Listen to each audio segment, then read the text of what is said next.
প্রশ্নে বলা হয়েছে A:2 সমান B:5 C:8, তাহলে A এর 50% সমান B এর 20%, তাহলে C এর কত পার্সেন্ট, এটাই তোমাকে চেয়েছে। সিম্পল ব্যাপারটা বোঝো। এই ধরনের যদি ইজ টু থাকে না, A:2, B:5, C:8 সমান, তার মানেই হচ্ছে A মানে 2, B মানে 5 আর C মানে 8, এটা হয়ে যায় নর্মাল নিয়ম। এবার বলেছে 50%, A এর 50%, B এর 20% সমান। দেখো এ 2 আছে, 2 না, 2 এর 50% কত হবে? 1।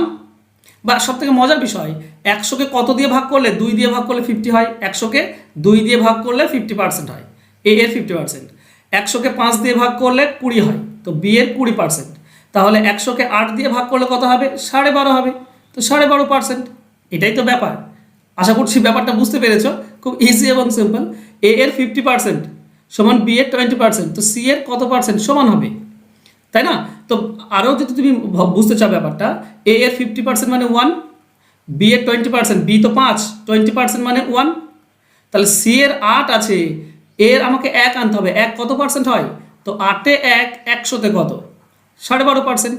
তাহলে 8-এর 12.5% হচ্ছে 1, 8-এর 12.5% 1। বুঝতে পারছো? তো অ্যান্সার হবে 12.5%, অপশন বি হবে সঠিক উত্তর।